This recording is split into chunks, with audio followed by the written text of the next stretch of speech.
من عزیز محمدجان سرمتخصص ریاست رشد تربیت جسمانی و عملگردانی ورزش دستگاه مرکزی کمیته کار با جوانان و ورزش نزد حکومت جمهوری تاجیکستان هستم.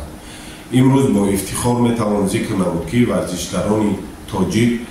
در قطار هزاران شهروندان باننگ و ناموسی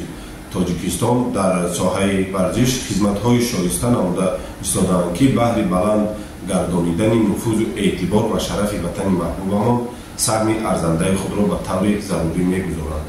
این است که امروز ورزشکاران تاجیک با دستگیری‌های پیوسته حکومت جمهوری تاجیکستان و توجه پدرانه پیشوای ملت پرزیدنت جمهوری تاجیکستان محترم امامعلی رحمان و هدایت و راهنمایی‌های دائمی رئیس شهر دوشنبه محترم رستم امامعلی در مسابقه‌های سطح بین‌المللی ورزشی اشتراک نموده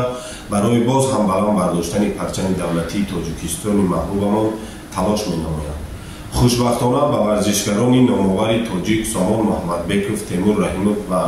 دولت باوتاев میسر گردید که از رشته نمود ورزشی جودو و باکس در بازی‌های تابستانه المپیک پاریژ 2024